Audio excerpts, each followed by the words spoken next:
Trinity Protector's just playing his side of the map. Oh god, and just like that. Look at, I mean, it's like paper. What are you BKBing? What do you think's gonna happen here?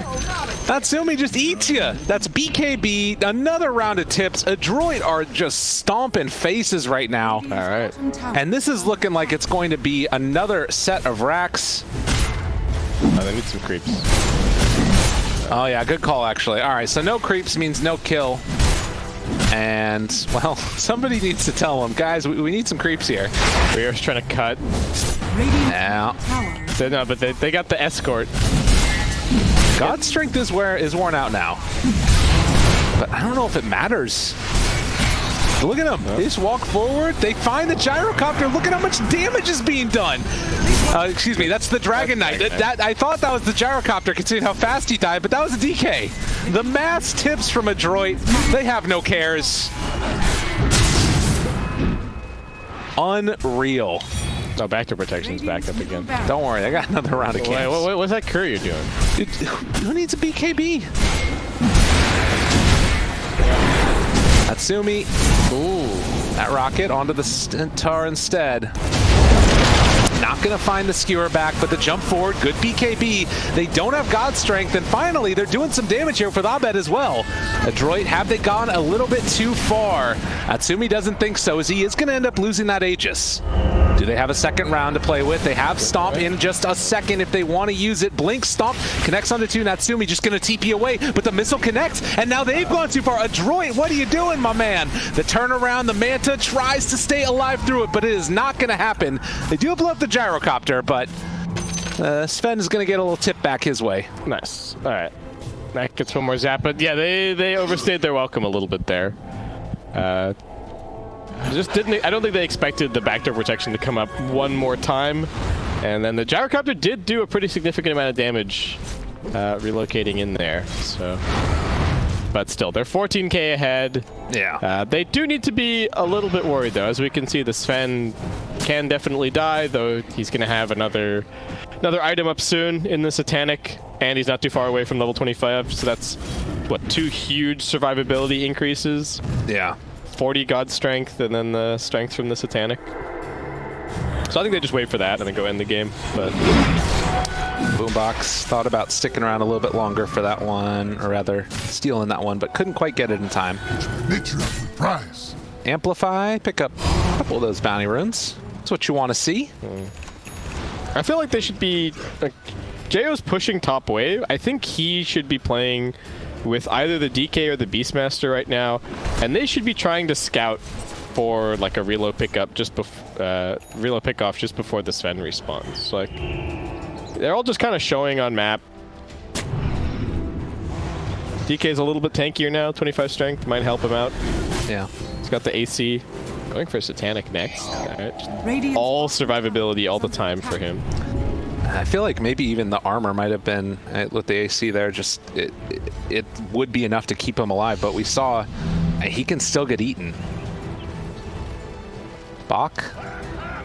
Oh front. My god, look at this guy. He's got a heart. He doesn't care. He's got 5,000 HP. Like, what? Like, this tower is just killing itself on him.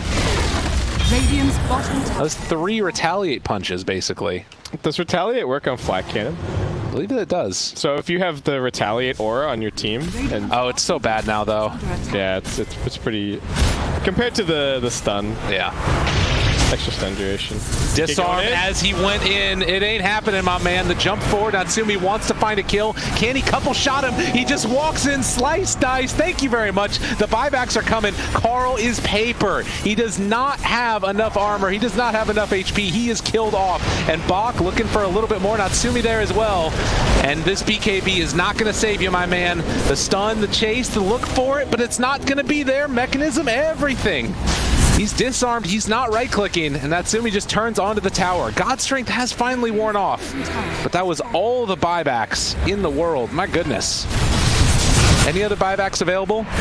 Natsumi turning, finding, chase, the skewer back, catches them again.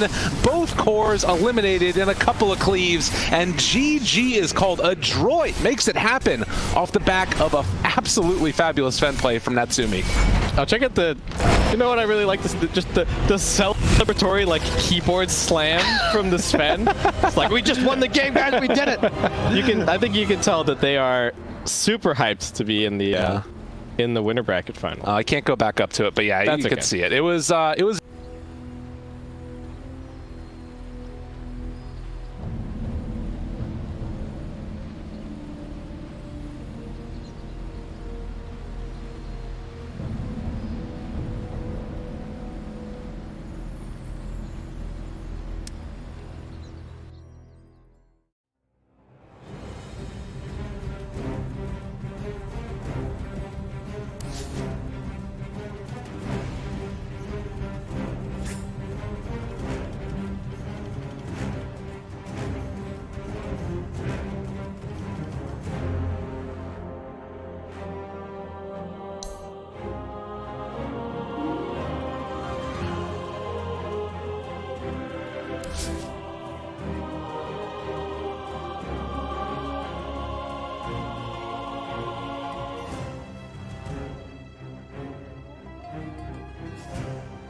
Turn to ban. Radiant team ban. BTS 2. Oh, button. Let's get in the draft. Thank you. Thank Trent's you, right, though. The other one, BTS 2, and then we'll be coming together to bring you the remainder of the coverage today on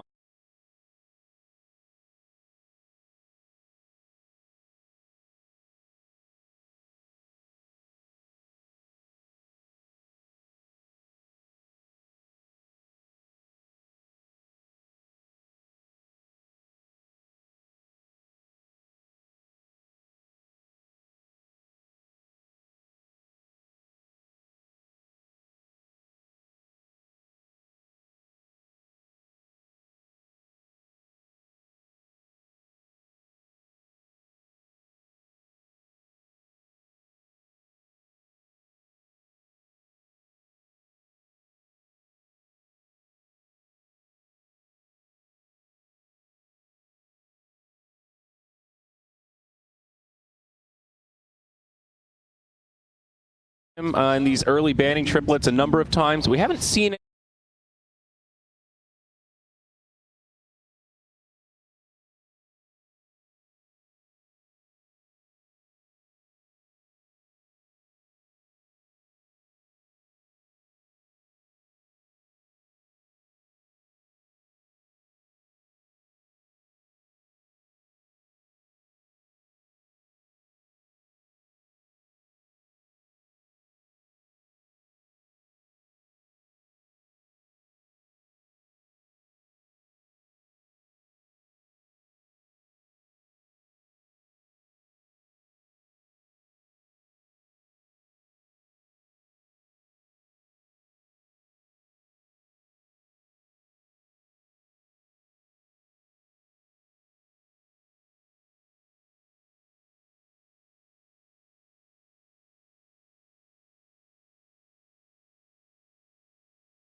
won, and then he won the lane. He was more farmed than the core up there. I mean, when you get that kind of value out of any hero, it's a game breaker.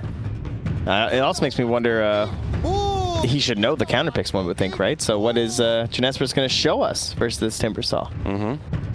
We talked about the IO, but yeah, we'll see. Ooh, Kraken over there, I see. It's a LaCroix this time.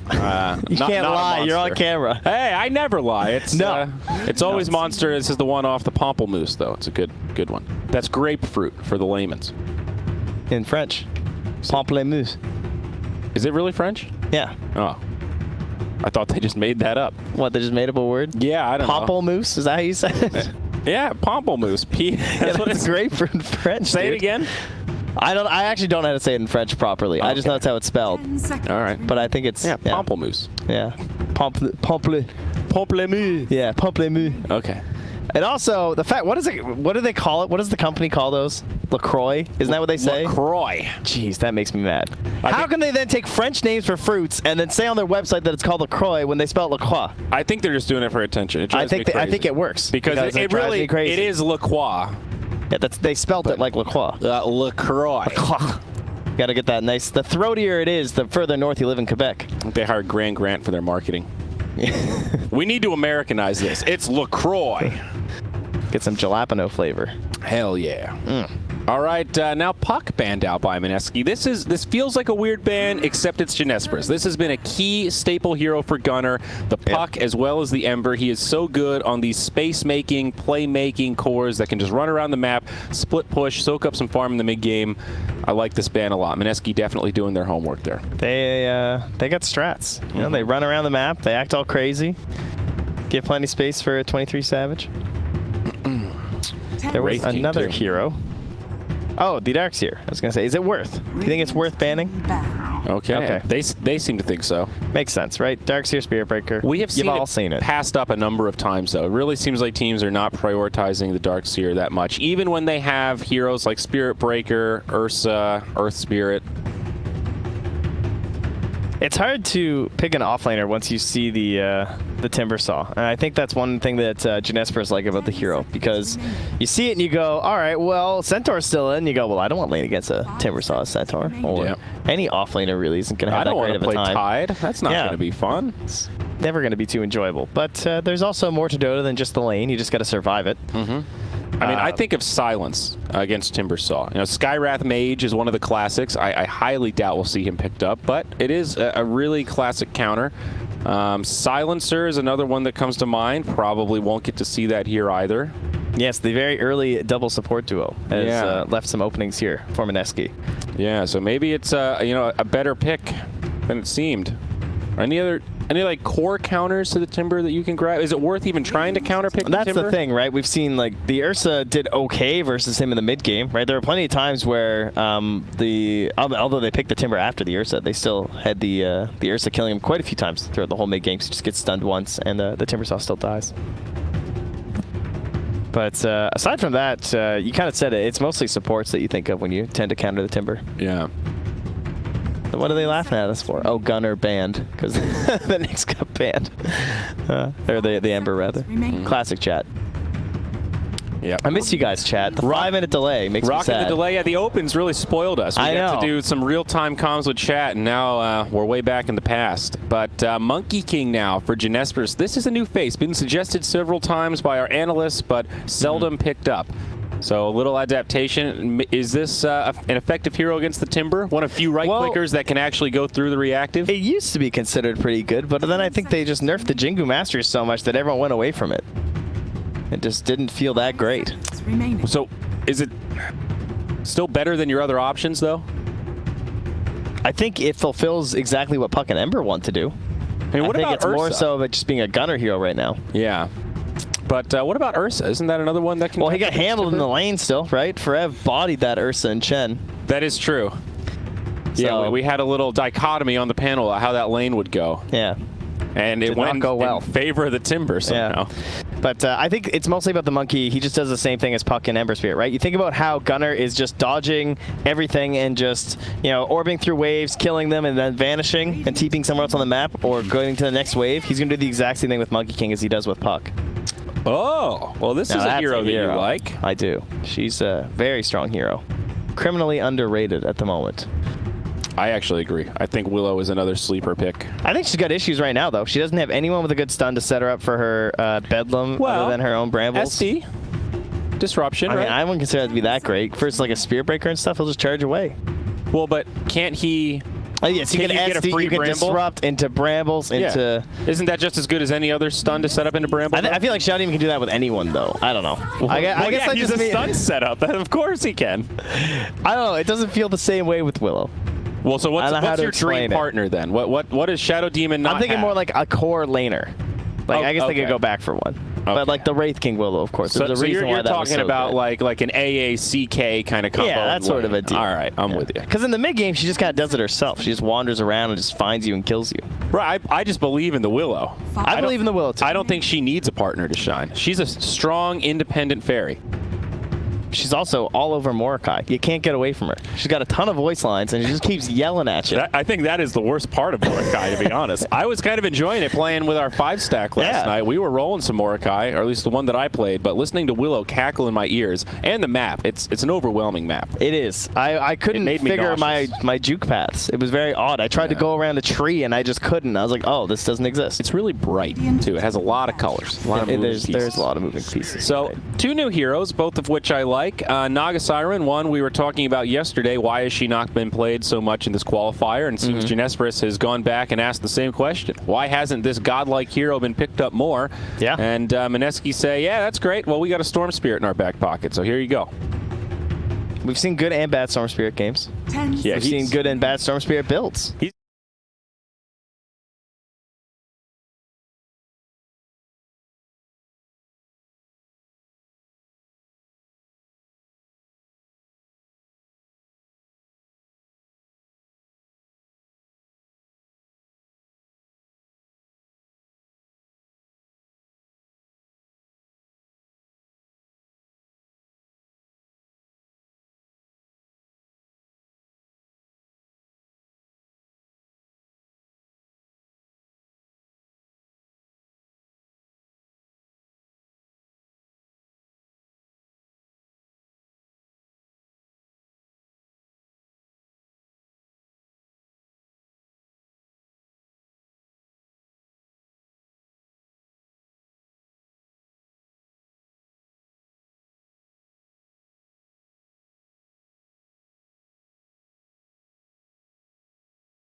Demons is a little bit. I mean, come on. Shadow I Demon see. doesn't have a face anyway. He's a skull. All right, well, ladies and gentlemen, need a welcome to toggle. your first match of the Southeast Asia Regional Playoffs. Prepare for battle. And it's not do or die in this best of 3. So we're going to take care of a couple settings real quick. Dead okay. Mouse, we'll see you later. Oops. And wait, we got one more, Trent. We got one more. The dynamically hero. No, Yeah. okay, we're good. You're good. You got Looks it. like I logged into this computer already. All right, great. Phew, what a relief I know. for Mrs. Cratchit. Welcome to the beginning of the Southeast Asian playoffs for the TI9 qualifiers. Maneski Ginespris, upper bracket. The beginning, still a little bit of safety net here, but both teams looking for a good start. Group stage now, ancient history. Doesn't matter how good you were, how good you looked. Teams have had time to go back, figure out your weaknesses, figure out your comfort picks. Let's see if TJMM can continue this reign of terror in the region. Yeah, some interesting strategies coming out from them. I do think they are, as much as their name is kind of a joke about all their last that's a team cool names cosmetic. and everything. You see this new Monkey King set? The Imp set. Sorry, Looking what was real it? good. Yeah. Ginespris? Yeah, I mean, their name is, of course, a mixture of all their old teams, but they take some play styles from their old teams. They look Yeah. a lot like old J Storm. Yeah. The battle begins. This That whole may be idea better. of using the double off-lane heroes. And in that sense, mostly just double very active heroes. And again, they have that once more with the Night Stalker and the Monkey King. We'll go even here on bounties. March grabs both up top. So Savage on Radiant this time with the Naga. So probably not going to be back laning here. As Febby just charges his way through the mid lane. Now, that's one thing about Spirit Breaker with magical lanes, or musical lanes rather, easy for him to get around the map. Bimbo. Lantern on lantern action here, Trent. Yeah, Febby has the Orb of Venom, but you also have the Blightstone there on to Bimbo. So I think Febby's just kind of maybe a little surprised here's how much damage he's taken. Wants that one last value bash, but can't get it. Mostly because he has charge. Mid lane here, it is the Monkey King for Gunner against the Storm Spirit. How does this matchup go, bud? How does this matchup go? Well, again, it's another one of these things where like it just used to be so, because Monkey King used to dominate the mid lane, right? He had much better Jingu Mastery and he had Poor Man's Shield. And now, I just don't, it's not quite as devastating as it used to be. Like, the Monkey King got picked before the Storm Spirit, for example, so they know that the Storm isn't going to get completely trashed here. At least not enough that the jungle isn't just a place that he can hide. So I think it'll be relatively okay for Moon. The real question is how much emphasis can Gunner put on the rest of the game, you know, on these side lanes, try and put some pressure there. Do you like the 3 Night Stalker in general? Is this the spot he should be relative to the 4? Looks like he'll get down initiated bottom, on 20 here. Savage is taking a lot. All right, never mind. They're not going to continue. But he just get harassed a lot just from a few right clicks and one whirling death from KP. Yeah. That's early Timbersaw for you. It'll be a little bit rough for Naga in these first couple levels. I showed up a little early and watched one of the last C games with the crew there, and they were all discussing the Night Stalker as well because they hadn't seen it too much, and it's not a hero that we see a lot in Dota. I think RNG and NIP are the only 2 teams that were really playing the last couple LANs, and it seems like it's a very team-based hero where you have certain strats with it. Yep. So that's kind of happening here, right? There's some sort of a vision game here between the Spirit Breaker, the Night Stalker, even the Naga Illusions, and the Monkey King. I think it kind of fits the style that Forev has been playing with the Timbersaw. A very chaotic type offlaner. You know, somebody that can get in the back line, rip apart those weak supports. He is, but he also has very big cooldown problems, whereas Timbersaw has none of that. True. Night Stalker has to worry about both his ultimate as well as the day and nighttime cycle. So I think he's a difficult hero to play around with because of that. Yeah, well, okay, I see what you're saying. Different means to a similar end. How about that? It's basically worse at it than Timbersaw, you know what I mean? Well, but he has Timber's some benefits. unmatched, I think, in his ability to jump in and out with Timber Chain. I mean, is Sure. there any other offlaner that can do that kind Well, of there's stuff? like Puck and stuff that can do it. Okay, yeah, I'll give you a Puck. You're not into this matchmaking offlane Storm Spirit? The matchmaking off-lane Storm Spirit. This is a pub classic. No, I'm not. I like my probably Storm for the best. Spirits in the mid lane. Sometimes safe lane. You and your vanilla ice cream, I tell you. Your milk-flavored ice cream. When are we going to see a safe lane Storm Spirit with a Wisp? When Mason's team plays in the NA Regionals. that's when. Are they actually doing that? Probably. It sounds like some Mason stuff. I like that. Well, surprise, surprise. Storm in the jungle, killing some neutrals. Pretty quiet early game. No first blood. No first blood with the this rune though. All right, they're securing it for the side of Mineski. They're getting first blood with this rune, and it's a haste rune top. So who gonna die? It's definitely not a happy spirit breaker in a game like this. He wants blood. Man, he's securing stuff for 20. Wow, they actually just got that bash, and 23 Savage ran up. They're going under the tower. Bimbo's going down here. There's your first blood, baby. Speak of the devil. He just walked up there on the Naga. He just left the lane and walked up to where Spearbreaker was chasing the Willow, and they got the kill. I mean, look at the CS chart. Dire are winning every lane in terms of raw last hit, so maybe 23 Savage reading this situation goes, guys, we got to do something. We can't play this safe. We got to break it open. And he walks over. He's got a can opener. Febby, though. Man, that Timber. Uh-oh. That's a nice early point in the Timber chain. Doesn't need the 2 points in the Whirling Death like the classic 2-0-2 because he's just against a Naga. Yeah. Well, KB gets some style points there. Up top, the Centaur finds a stun on 2. Gets the rune, but now in some trouble. March. Yeah, they were a little late, and Febby's really far away, though. Not going to be here to try and turn this around in time, unless he can work with this Golem. Oh, he's got him. A lot of creeps here. Now the Raging Potato going to be victim of the charge. Centaur, Mud Golem, Spirit Breaker. Can they do this? No, does not look like it. His Orb of Venom is in the backpack, so yeah, I'm not going to have any slow there.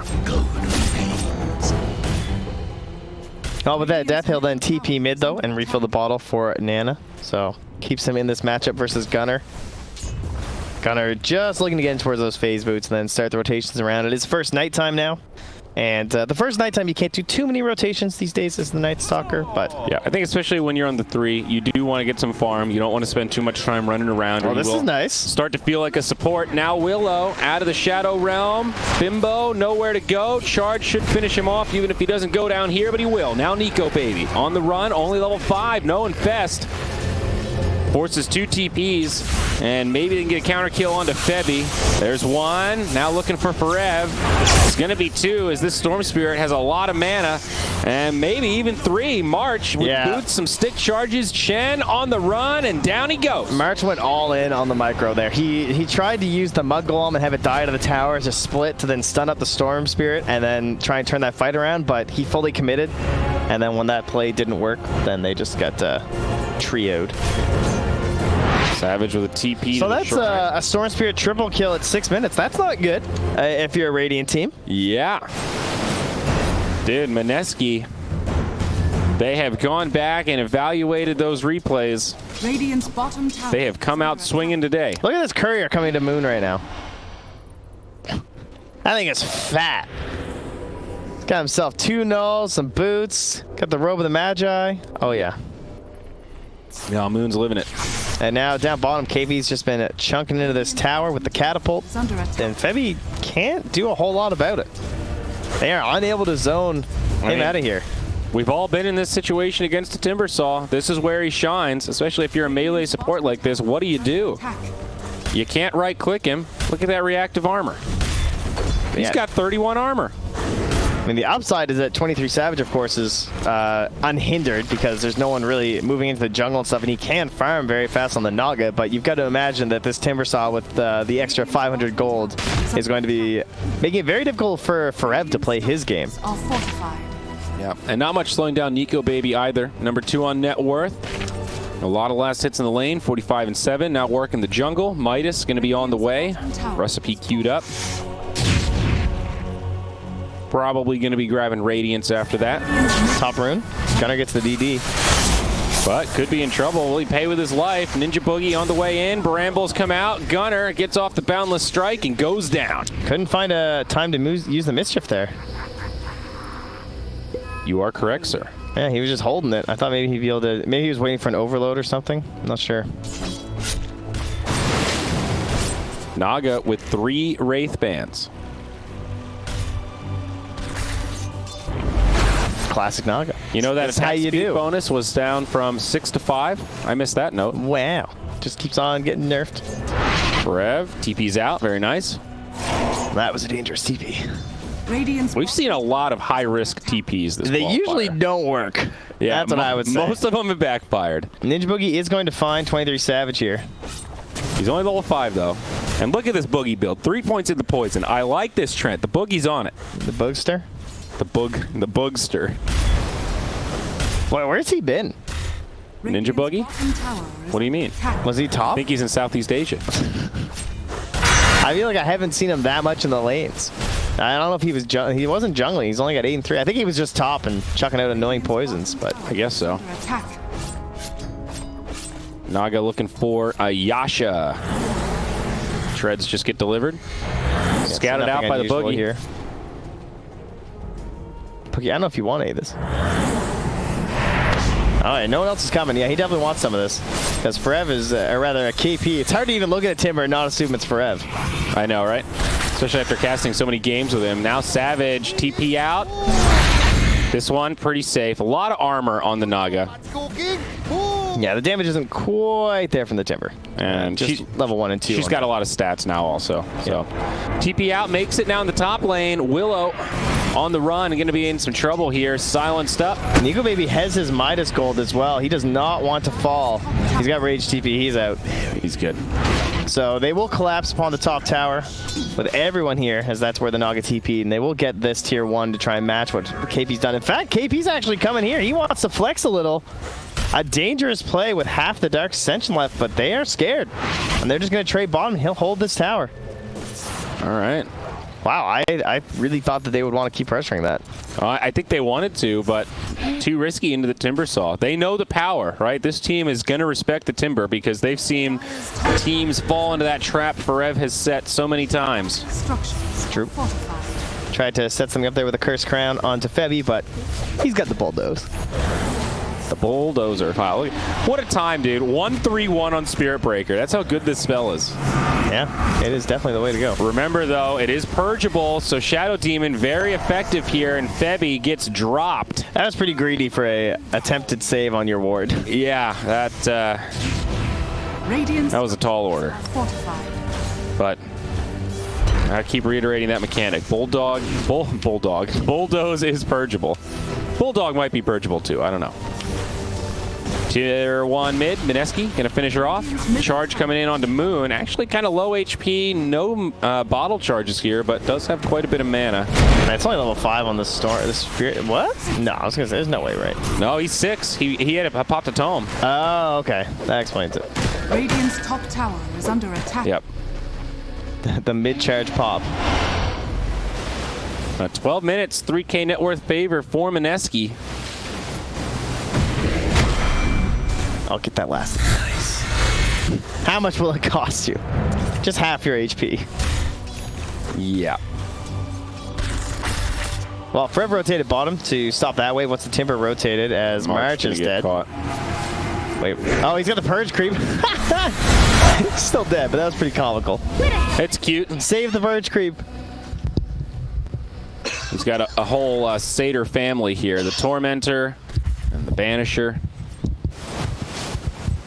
Yeah, we've seen Kevin the Purge Creep definitely come in handy this tournament. Oh, very good Kevski. against the Bat Rider.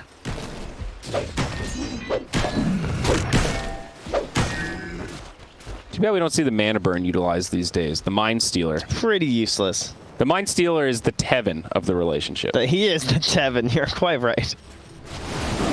Radiant's Oh, they all top tower smoke is under inside attack. to this Radiant top jungle. Gonna get some wards down. I see March pinging. He saw his units get body blocked, so he knows they're smoked up in there.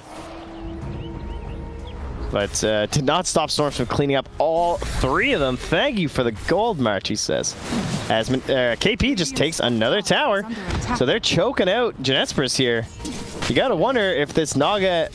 Well, honestly, this whole Tricor is going to come online. Under attack.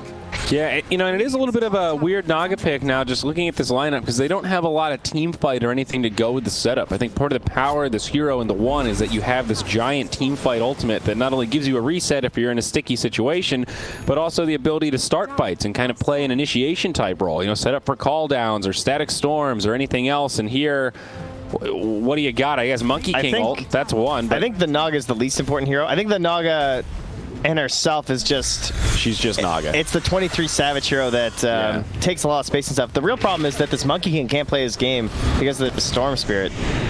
Because Gunnar just wants to be elusive and around the map and cutting waves, and he can't do that. Well, he skills up Wukong's on the other side.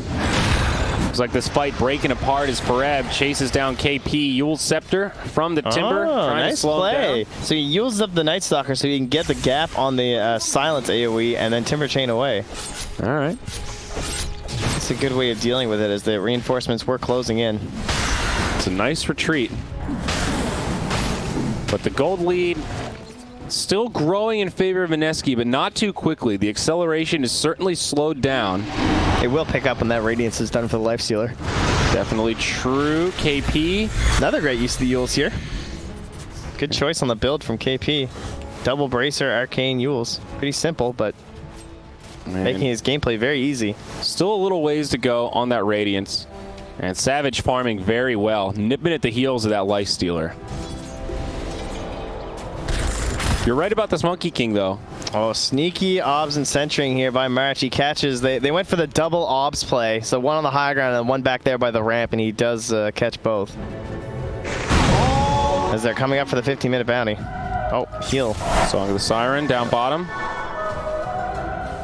Radiant's bottom. Ninja Boogie in deep. Now back up top. On to Farev. They're going to bring down the Willow real quick. Silence connects onto the Timbersaw, but they're doing the math and just going to kind of split. March with the TP. So they still got all 4 bounties, though, with how that worked out. Yeah. And so Mineski just continues to grow their lead. Yeah, that's big.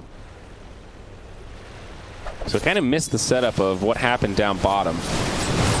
They did force out the song. 2 fights coming. Dire's middle tower. Looks like they tried to invade the jungle. They've got this great ward down here. Give it some intel into the movements of the Naga Siren. Yeah, March is coming for the D ward party. Yeah, he realized that he had already clicked the high ground there, so he has to D ward there. And now we'll see if he can find this other Dire ward, because as you said, it is a bit of a sneakier one. Nico baby almost at Relic Gold. Couple hundred short. Ninja Boogie on his way in. Fresh Sentry taken out. I mean, with the Willow, March is just done. This poor Chen. Okay. KP gave him the little tickler chain. Yeah, misses the chain, so Bimbo gets the kill. No Brambles left, though. I think Febby's okay, at least for now. Big damage comes his way, but will survive through it.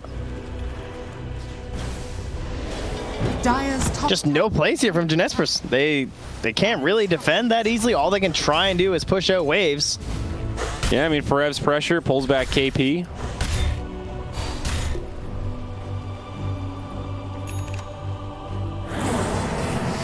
To me, it feels like Mineski are just going to hit this timing with the Radiance and then the Bloodstone on the Storm Spirit. They get a couple of kills, and this game looks very difficult from there. They have found themselves 23 Savage very deep in Dire territory. And no song either. The tips come immediately. Wow. Wow. Well, Naga farming deep in enemy territory. Certainly some risk attached to that. And now this timing gets even scarier. He's got nowhere else to go. Gives Lifestealer space to pull ahead. 400 off Radiance. I think Mineski have prepared very well for how we've seen Genespers play this entire qualifier so far. Where it's just Farev and Gunnar splitting like crazy, cutting waves, being annoying, Febby running at them with his head cut off. And 23 Savage is trying to accumulate farm everywhere, and they are just creating no play options here for the other 4 heroes, essentially. Gunnar now with the Echo Saber. BKB queued up next. Trying to have a go onto Moon in the bottom lane. Still plenty of mana left, but maybe they've got the lockdown. Silence comes out. Boundless Strike. Big kill for TJMM. And the full tips back the other way. We got some salt coming tonight, boys and girls. Someone really needs the blitz line right now because it's looking spicy. It really is. I'm loving it. There it is, though. It's the Radiance. Baby. Burn, baby, burn. Yeah, he's getting burned up here. All heal from Chen, trying to buy him a last second for a charge, but it's not going to be there. Curse Crown came out anyway. Now for Ev. I don't think Nico Baby's taking a lot of damage here. I don't know about this, gang. KP on the way. Now another Song of the Siren. Jigglypuff singing into the mic as they try to retreat. Forev will make it, but they are What happened there? Oh, no. The Naga doesn't stay close enough. Well, Forev missed the memo that Naga had no TP. Ah, so she had to run. Yeah. Oh, it was on cooldown. Okay. Yeah. Whoops. Wow. Okay, Mineski, they grab a couple there. Yeah, I don't think there was any other play for Savage. I'm not sure if the Night Stalker might be like Curse Crowned or something. I feel like something must have been going on. No, I got no explanation. He just got Yulesed. Well, but why did he stop to TP, I guess? I guess he just thought everyone was going to TP. Yeah. Yeah. I So, think just miscommunication. I think you called it right. He didn't get the memo that Nagas was on cooldown, and it wasn't by much. It was in the single digits. Yeah. So, close one. Bevy, meanwhile, in the mid, charging across. Slower than hell. That's a demonic purge there. See, that's why you don't waste all your tips, because that was a better moment for all the tips, and now only Ninja Boogie has one. Dude, Shadow Demon is so good against Spirit Breaker right now. Yes. Radiant It's kind of insane. fortified. We just saw the hard counter right there. Is under attack. Yeah, between the purge and then just disrupting people being charged, disrupting him while he's charging. Oh, Dark Willow unfortunately missing with the Yules there onto the Chen, but it still works out. She gets the root onto March. She tries to TP. Well, now March on the run. Dire's top tower. Might still be okay as he tries to get into the tree line, but What? Why'd she stop chasing? I guess she just knew that eventually they'd get him. it's a Radiant ward up there. Well, she knows that he can't, or that his TP was canceled. Uh-oh. She finds March in the trees, drops the combo. Gunner's here. He's going to try to save March, but it might just cost both of them their lives. Now Gunner tries to he just got TP. rooted. He's been rooted. March will get the kill onto Bimbo. Gunner going blow for blow with Nika Baby. There's going to be a storm zip here for the easy. There's the Yules, and this is going to backfire. March has gone down. Gunner falls. Trade 2 for just to support Willow. Not what TJMM were hoping for. Yeah, that was a really poor decision there. I could see that they were hesitating on that. That was not worth trying to save your Chen. Just let him go. Don't give up your Monkey King too, because that was just a free feed. Yeah. Savage still continuing to farm very well despite the rough situation for the Radiant. Diffusal Blade and then the Nullifier queued up after that. Oh yeah, that's right. Timber lost his good talent. I forgot about that. Well, let's take a look. He's only got the +8 reactive armor. He doesn't have the damage, so he can punch towers again. I thought that was a good talent. What did it used to be? It was the reactive stacks are it was like plus, was that 100 damage? I think it was, pardon me. I believe it was plus 100 damage. Mid lane, Storm Spirit getting locked down. A lot of damage, but I don't think they have it. The Bloodstone heal is going to be there. Moon sustains, and now the Timber's here. Radiant just trying to get out of dodge. Febby maybe left behind. The charge away. This time he will make it out. He's a little faster this time. Shen caught by a Yule Scepter though. Boundless Strike trying to make some space for him. The long zip from Storm. Moon, is he going to commit for it? There's the Vortex. Brambles connect on 2, and TJMM getting dove into the base. It's Gunner who will fall next. KP with the buzz. Mineski are slaughtering him. Radiant's middle tower is under 10K net worth. Complete domination this entire game. And Naga, maybe she'll get to that point. I can't say I'm seeing it, but I am surprised how farmed the Night Stalker is. It's under attack. Seems like Frev's done a pretty good job of getting some creeps on these side lanes. Gunner struggling, especially with that last death. Yeah, it's starting to feel like Monkey just wasn't the pick here. A shell of his former self in terms of what he can do in the early game. And now Febby going to get initiated on into the tier 4s. Might just barely survive, but no, Storm Spirit's got him. Monkey King down for another 5. Storm going in deep, but Savage there with the song. Does delay things, buys some time They gotta for Gunner. try. They gotta try for a kill on the They're Storm. going for the Wukongs, and they biff it. Yeah, that was their one hope at something from this loss of a tier 3 in Well, Max. they do still have the Monkey King ultimate, so maybe a fight could still break out. Gunner pump fakes the Wukongs. And he's going to hold it for now. They finish off the melee. Now Mineski sound the retreat. 17 charges on that Bloodstone. Infest ready here on Moon. But they know. It's very unlikely you're going to gain anything positive out here. And now Mineski get to just retreat back, spend their gold. KP has the Shivas delivered. See Febby, he's drawing on the map. He's like, guys, they have vision here. We haven't dewarded it. Don't go into the danger zone. Savage does pick up his Diffusal Blade. A lot of pressure on this Naga right now. The only one with the farm to actually find kills if they break out into a full fight. But I feel like Mineski have done a great job preventing themselves from falling into that trap of getting overcommitting for a full fight. Yeah. It's just been this series of pickoffs. I mean, the Timber hasn't died yet. Storm only died once, and that was way, way long ago. And this was a second pick Timber. Yeah. Ninja Boogie mid gets brought down. Charge from across the map, a 4v5. No buyback available. Dire will pop out and commit onto Febby. At the 1-for-1, certainly good for TJMM. Storm with enough mana that he's getting pretty hard to deal with. Jumps in onto the Chen, all heal. Buys March a little bit, but the Cursed Crown, oh no. Wukong's command now. Mineski trying to split KP in the middle of it. Just Timber chains out. There's your Terrorize. He's a little low on stacks right now, but I don't think it's going to matter. Die back from Febby inbound perhaps. Charge back in. Maybe they've overcommitted. A lot of low HP heroes. Febby sustaining. That's the dieback now. Chen buys back.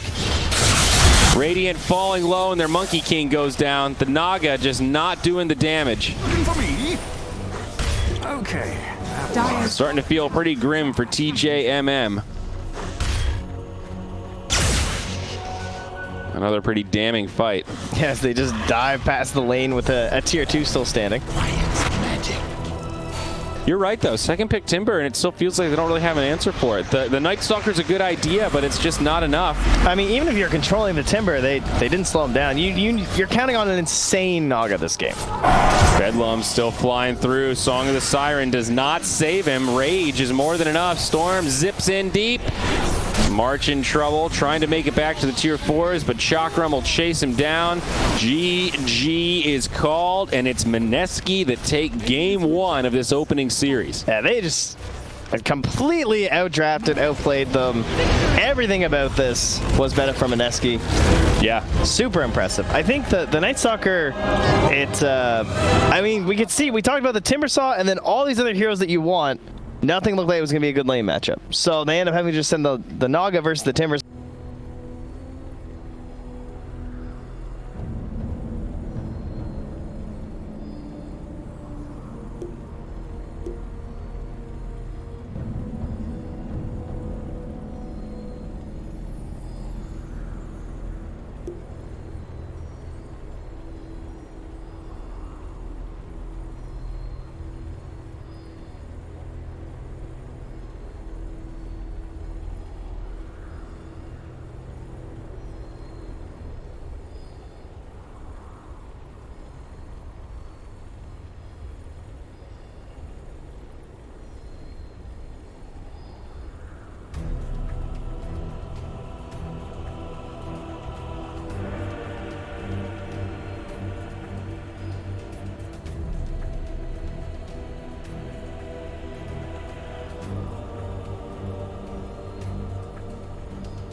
running around getting killed, but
Fully caught up now.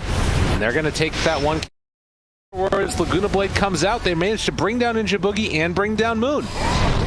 Big kills there, and now Raging Potato also focused on. They're just leaving this Timbersaw to do what he will. Nico wants to come to this fight. He could be farming in the meantime, but feeling as though he needs to come and check in on this. I think that's the wrong decision. Okay, he will go grab the bounties now. Radiant's But middle tower is under attack. So after kind of a disastrous laning stage, Adroit is you know, caught yeah, back up a little bit. I feel like Mineski needs to stop crossing the river so much.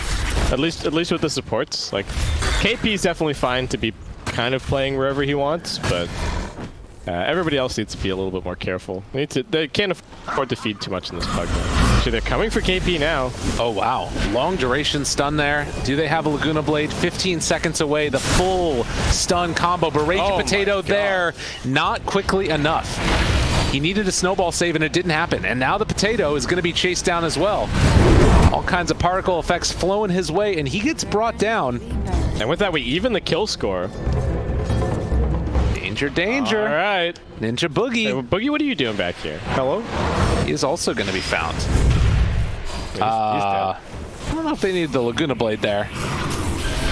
But they will still be able to clean things up. Give the last kill over there, Natsumi. And as you said, doesn't need to go back for the Radiance. Instead, has the Deso queued up now. All right. Already has the armlet on the courier.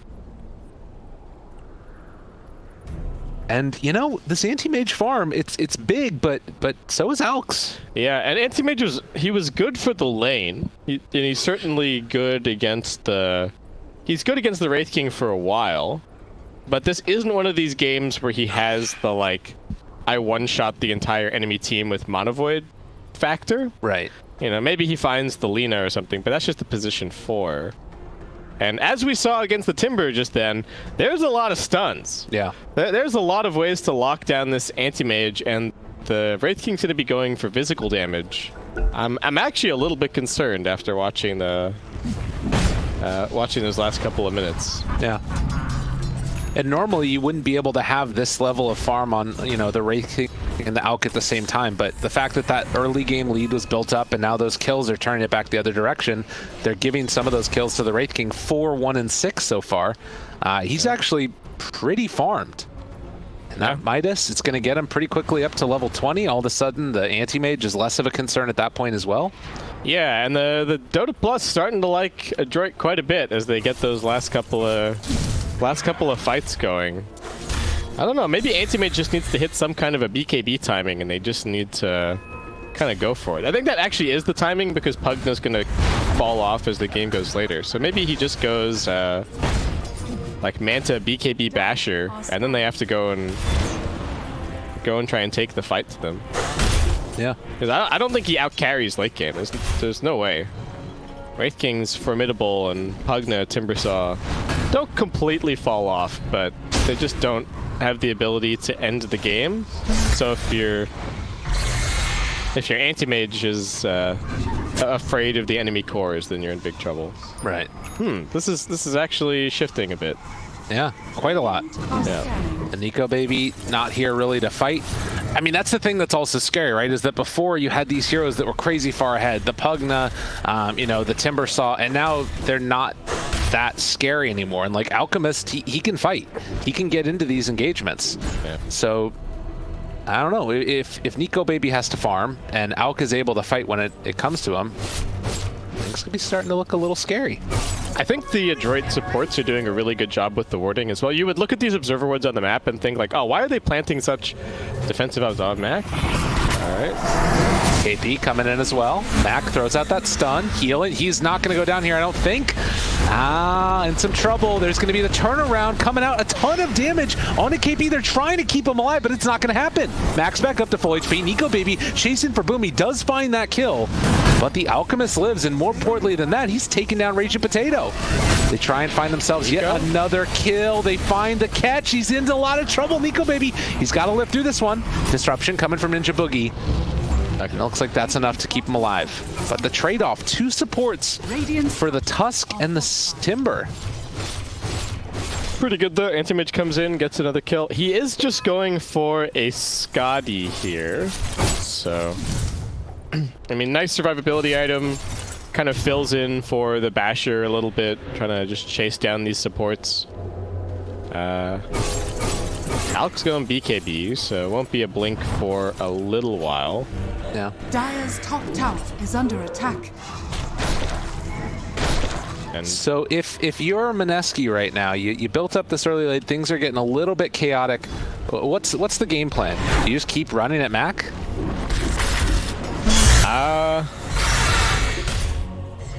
Oh God. yeah, you can just keep going. I think they're still pretty strong at this point. They just want to keep pressure on the Dire side of the map. They want to keep stealing all that farm. Okay. Oh God. Wraith King. Slowed up. He will go down. All right, there you go. This is what the anti-mage is about. But they only have, I guess they still have a decent window on the Wraith King, because he's only level 14. Yeah. Just about to reach 15.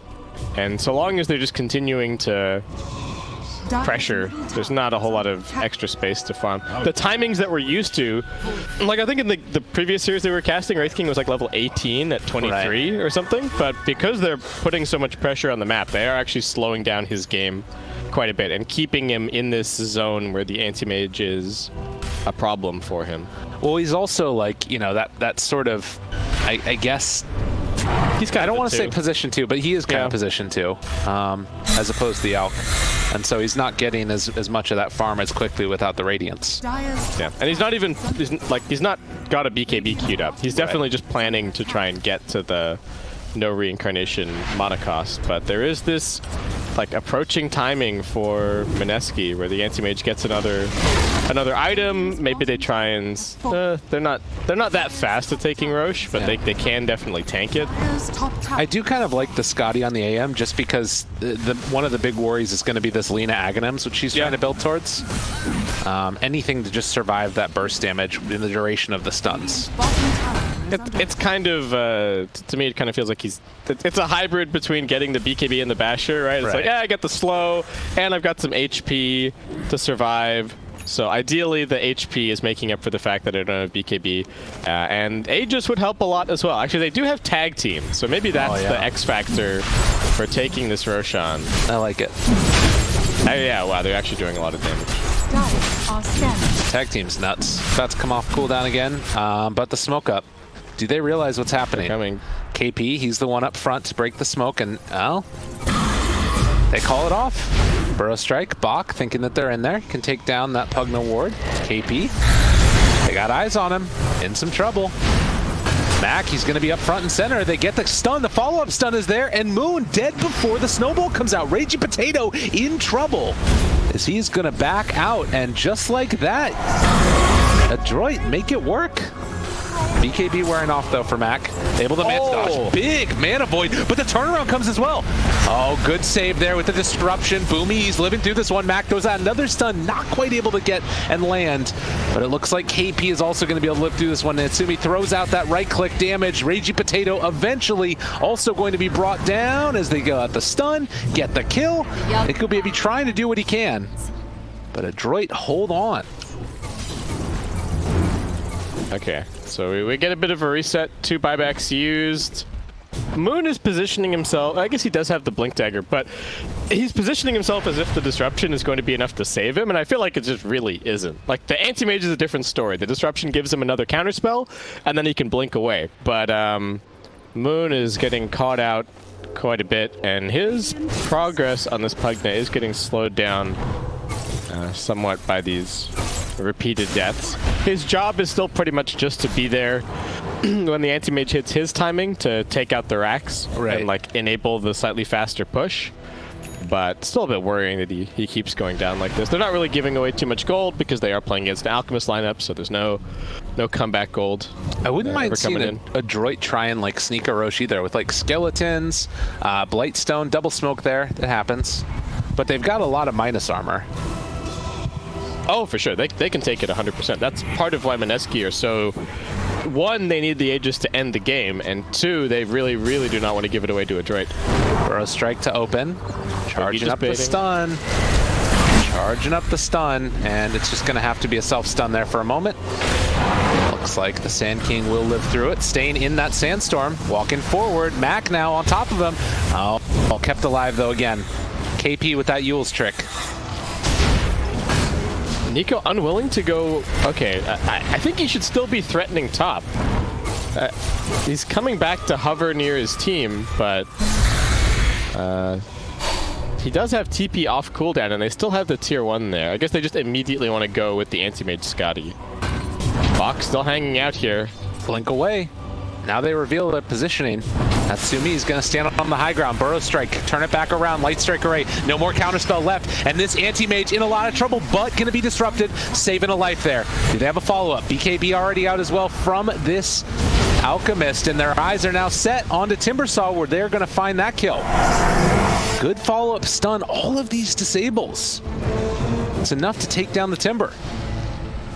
And that's one thing. If you've got 2 heroes that are going in super ham, you can only save one of them with the disruption.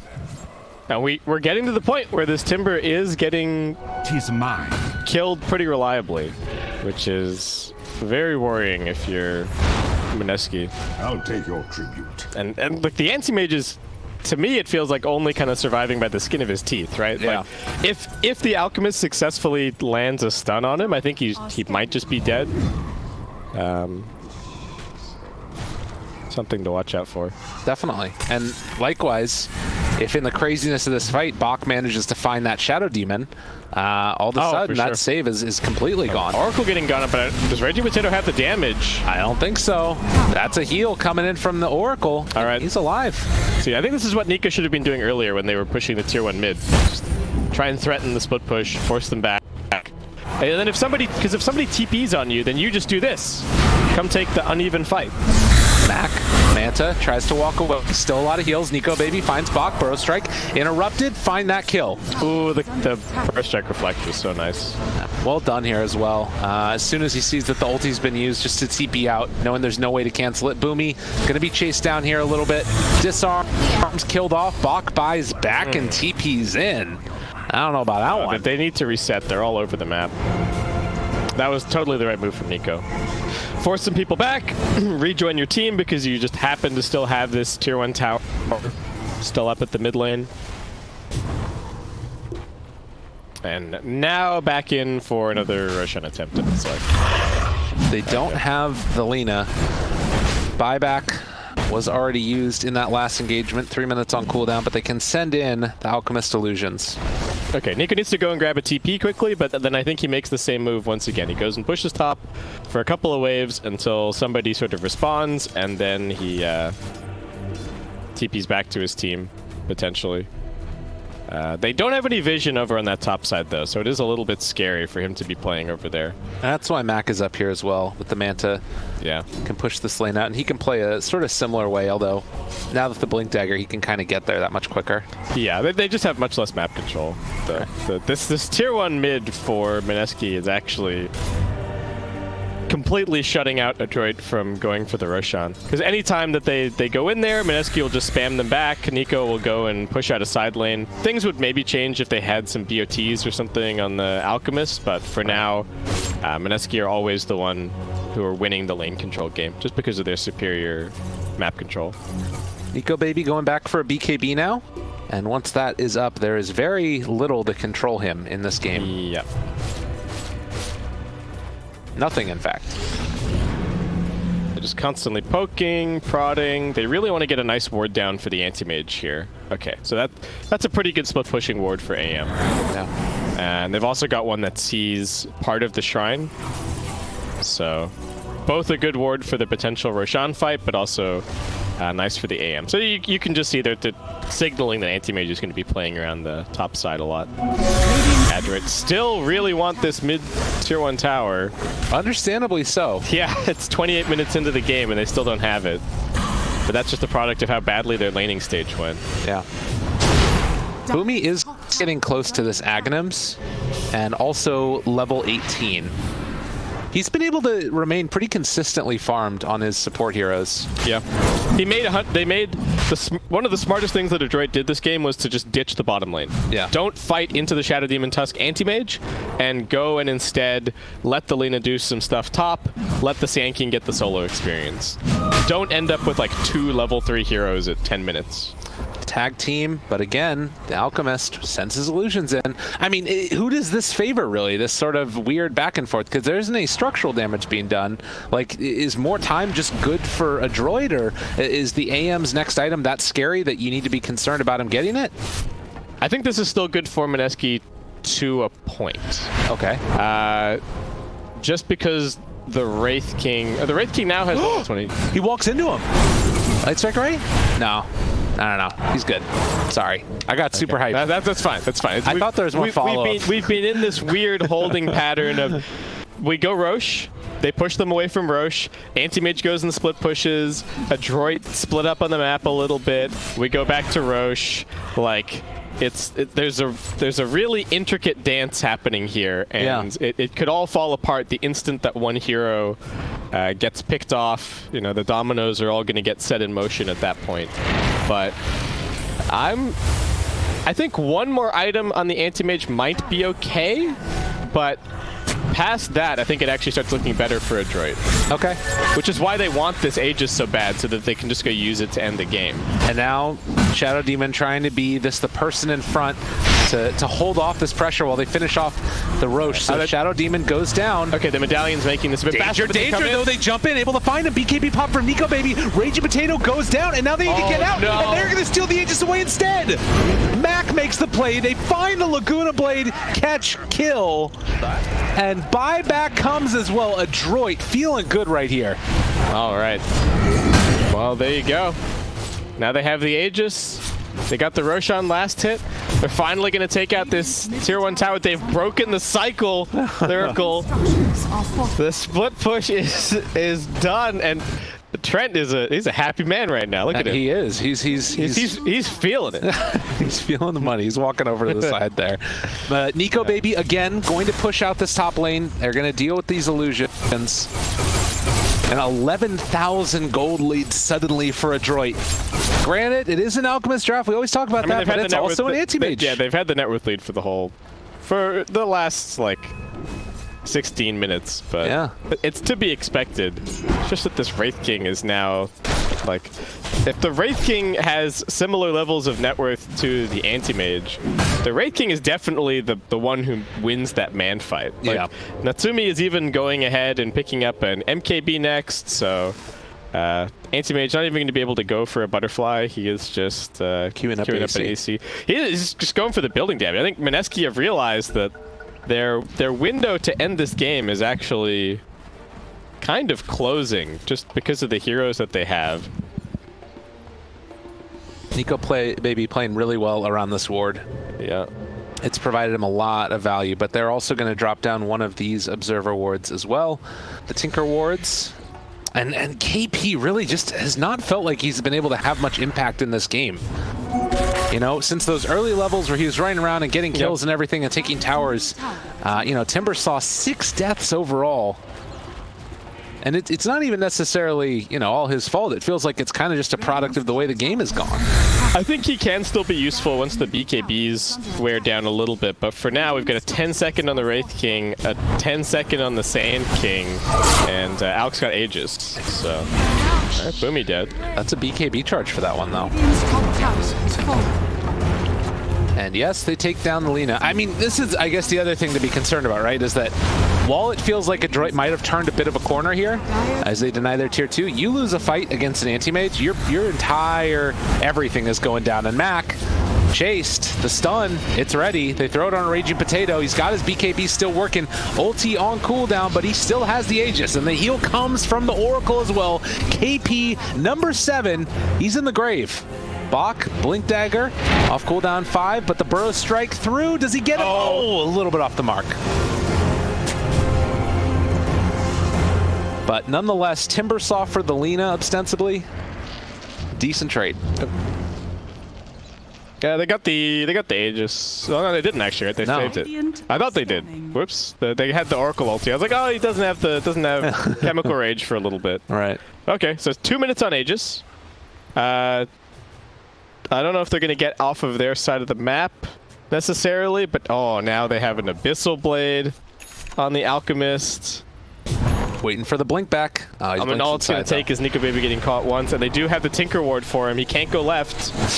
But he does. He runs to the left. Burrow Strike. All right, there's going to go for the BKB. He got the Abyssal. They got him caught. Oh, and there it is. Nico Baby in some trouble. He's still BKB'd, running away, trying to escape. Blink cooldown is very low.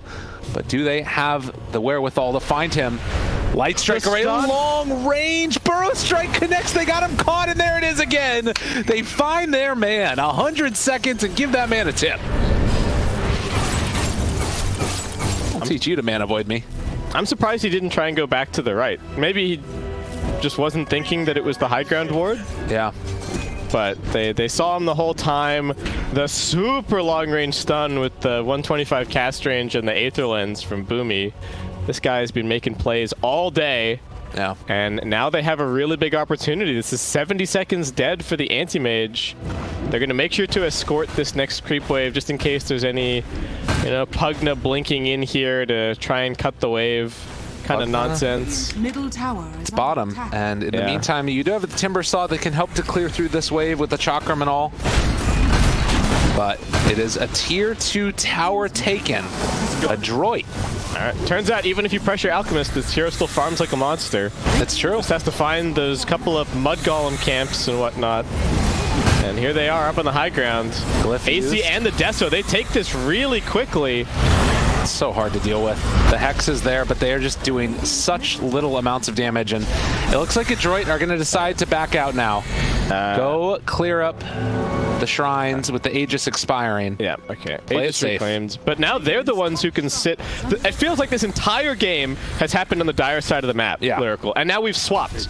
Now we're over on the other side. Adroit can set up. They can camp the opposing tri-camp area. It's so much harder for Mineski to cross the river. They're immediately trying to head out and make something happen. They know that the Aegis is down. Their anti-mage isn't getting too much stronger, really, so need to go right this second. Absolutely. All right, well, we thought that they had the counters to Wraith King. Turns out maybe not. This guy's still got 20k net worth. He no longer cares about anti-mage. He doesn't have to have the Radiance build. He can go for a physical damage build. Adroit, I mean, this is nuts. This is a team that I don't think almost anybody was talking about coming into the qualifiers, and now they're in a solid position to go up game 1 in the upper bracket of the playoffs. Where are you at? Oh my God, the call out after the shout out. I already called him out once. I feel kind of bad, but he did it to himself. That's fair enough. My God. So, yeah, they're going to take down this shrine if they so desire, with the skeletons hanging out over here. And they can head up to the north side of it as well. Roche, it's about a minute and a half till it's capable of respawning. This isn't how you want your anti-mage draft to be playing, though. Everyone just huddling around AM. Okay, he's got the Battle Fury now. This is like, he's got the Butterfly now. It's under attack. BF. What can they do?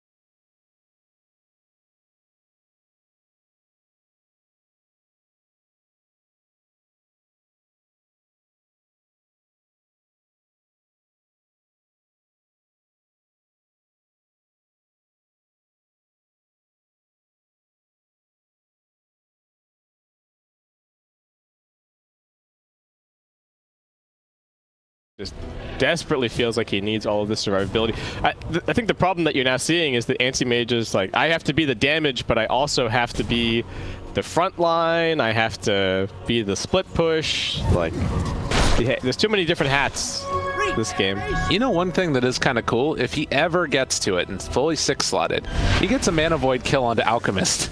Alchemist is going to feel terrible. Oh yeah, that's Chemical Rage cooldown for 120 seconds. Yeah. Well, speaking of Aghanim Scepters, Alks are getting ready to start handing them out. Nice. So I don't even know. Lena's already got one. Oracle's isn't that amazing, especially not against the Shadow Demon.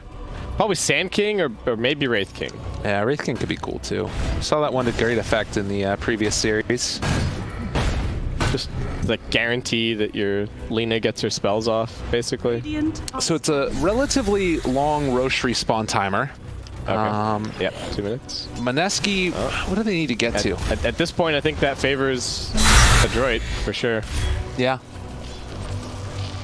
Maneski, if they win this game, the way in which that they win it is like some crazy split push, like, you know, ratting around the map, taking building by building, just hiding them from place to place. Because I don't think they win team fights anymore. There's just too many AoE stuns done Adroit.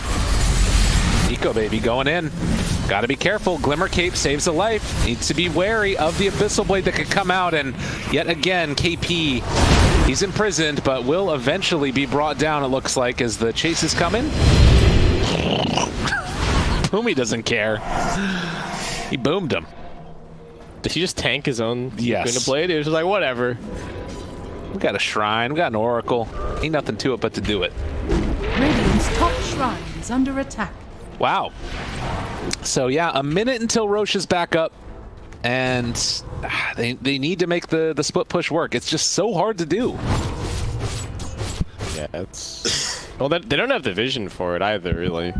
They've been completely pushed out of the dire side of the map.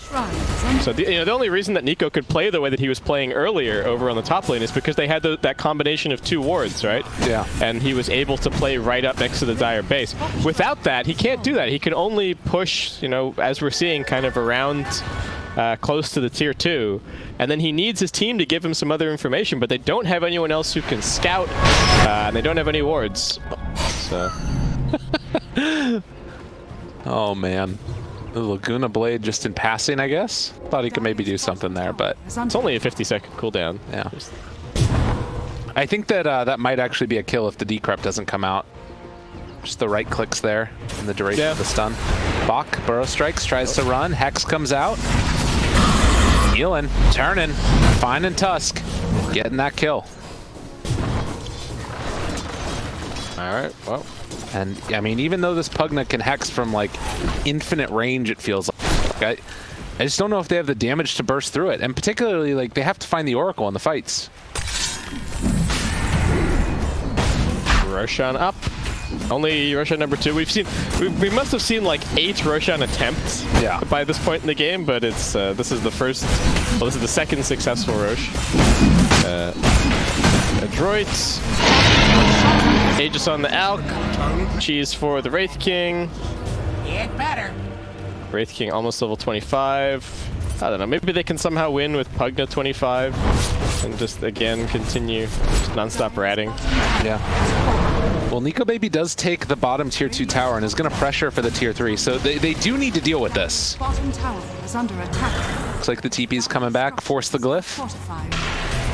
That's step 1. He just blinks backwards though. I thought he might blink across the base and like threaten the next tier 3 and then try and finish that tier 3 at top. Right. But instead he's just playing pretty defensive. I mean, it's scary because you don't know if anyone else is blinked is like TPing in on the tier 4s.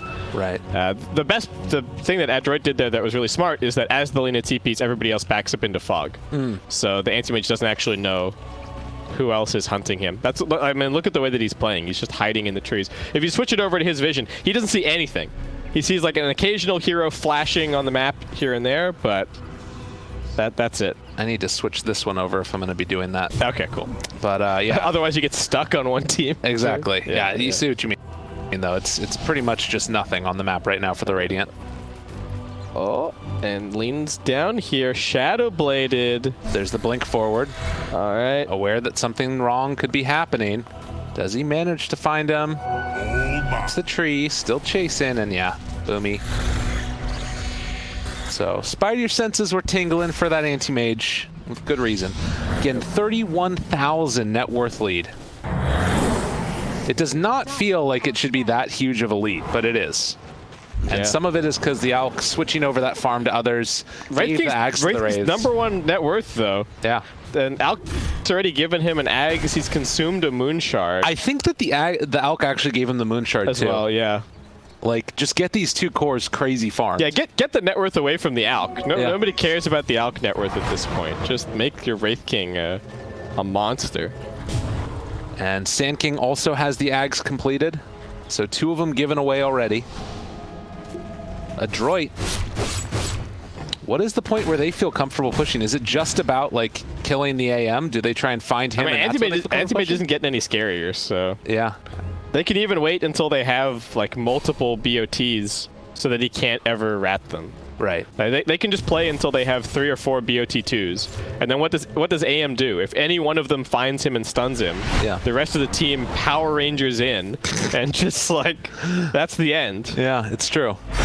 Well, up on the high grounds. Turning onto the racks here. Nico Baby also trying to make something happen. They get the Light Strike Array. They have the Tusk save if they want to use it, but Nico Baby jumps forward, finds Boomy, still pressuring, but they need to address this anti-mage problem. Light Strike Array comes through. Laguna Blade tries to blow him up. Nico Baby blinks away. And okay, apparently the position for Lina is enough to force back the anti-mage. Yeah, nice counter pick, buddy. Boomy. The snowball. They took a tier 3 tower while this was happening, but the burrow strike as the snowball comes in. And Ragey Potato in some trouble as Natsumi finds Moon. Bach, there's the epicenter, burrow strike. That's not how they're supposed to go, but they find Tusk nonetheless and kill him. Dire's top barracks are under attack. All right, they know that anti-mage is back now, so no reason to worry about the base. Mac still living. Moon takes down by Natsumi. Everybody living very low. The Alk is coming back in a second. Natsumi still holding on to his ulti as well as all the heal comes through. And in the meantime, 5-second stun charge up here as well. They find the catch. Boomy. Oh, Ninja Boogie is down there. Well played. But it does mean that they're not going to have this Lina in the rest of this fight. Max still trying to live. Turns that Abyssal Blade onto the Anti-Mage. A good decrypt keeps them alive. They pull him out of position with that Sand King Burrow Strike. And now Natsumi's still living through it. They need to find KP here again. There's going to be the Light Strike Array. They get the stun, still keeping him alive. Moon trying to do his best there, but they find Nico Baby, take him down. No Anti-Mage in this fight anymore. KP tries to run, tries to escape, and he will be able to. With the buyback coming from the anti-mage, the rest of Adroit say, we are getting out of here. Or we go back in. Everybody bought back. They're all buying back to take this fight. Okay, they just want to end it right here, right now. Buyback coming from KP as well as Adroit take down the second set of racks, and Nico Baby just can't go in. Can't do anything. Did they need to buy back right there? Radiant On the Dire. Yeah. has I guess they just want to end it since no Tusk. I guess they just should. There's no saves. That's I guess it. This is a little bit risky, Yeah. but I guess they just feel like they have the stronger team. Oh, and they pull him out of position. KP yet again tries to get the mana void. Isn't enough for Bach? No. KP runs. They're going to take down this tier 3 tower, take down the last racks. They're trying to finish off and get mega creeps. Just completely ignoring the Timber Saw at this point, but they eventually get him there. Laguna Blade comes out and KP dies. No buyback, 100 seconds. And with that, Adroit looks like they'll retreat after Wraith King. All right. Takes down one more building. Well, it seems like Adroit have done it. Oh, Wraith King. All right. He's got He's got ulti. Let's chill. Well, turned out that it was not a game that Anti-Mage could 1v5. No. Burrow strike out there again. The stun is there, but the disruption, they're able to kill off Moon in the meantime. Nico Baby, Light Strike Array timed perfectly. He's trying to make his way out of there, and he will be able to, at least for the moment, but Bach finds the stun. It's not enough, but you know what? Adroit, they're hitting buildings. This one is over. He can escape, but he just can't kill the Alk or the Wraith King. Yeah, they're too big. All right. Maneski are going to call GG as Adroit come in one game up now in the upper bracket finals out at TI. Dang. Boomy. Boomy. What? I got to give some credit to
Team in the upper bracket of the Oh no, playoffs. I'm too early. I'm too early. It's crazy. So as you can see, the Abort. draft from last game was quite interesting. And That was a failed mission. Perfect. Sorry, guys. Whoops, I'm sorry. That's on us. Well, back to Magnus' first ban territory. Feels like this has happened in Southeast Asia before, where Magnus kind of pops up, and then all of a sudden you get towards the finals, and you're not seeing Magnus anymore. No, I feel like that last game was less. Bubek's just landing, Just being good. just being good at landing RPs. Yeah, pretty Yeah. much. Did you receive a transmission on our space flight, I believe, about this game? Oh yes, Yes. I did indeed. I received a message from Earth, from the manager of Mineski, Mr. Zach. Go follow him on Twitter. I'll give him a shout out. He said, and I will quote so that I am not misrepresenting. Are you okay quoting this? Is Anything. that fine? Quote that. I'm sure it's quote it. Look, he reached out to me. He messaged me and he was like, "Hey, are you casting our next game?" And I was like, "Yeah, I'm casting your next game." I told him that he should leak the strats to me. Didn't happen. He said, "Just tell them." I quote, "Just tell them Nana's gonna teach Mac how to play Dota." Haha. Wow. You should have left out the Throw down haha. the gauntlet. That was where you dropped the haha. Yeah. But then it Like was, an inaccurate quote. Dot instead of All right. ha. Is there some sort of rivalry there? Does I don't know. Do Moon and Mac go back? I mean, they're playing pubs. Mac Daddy. This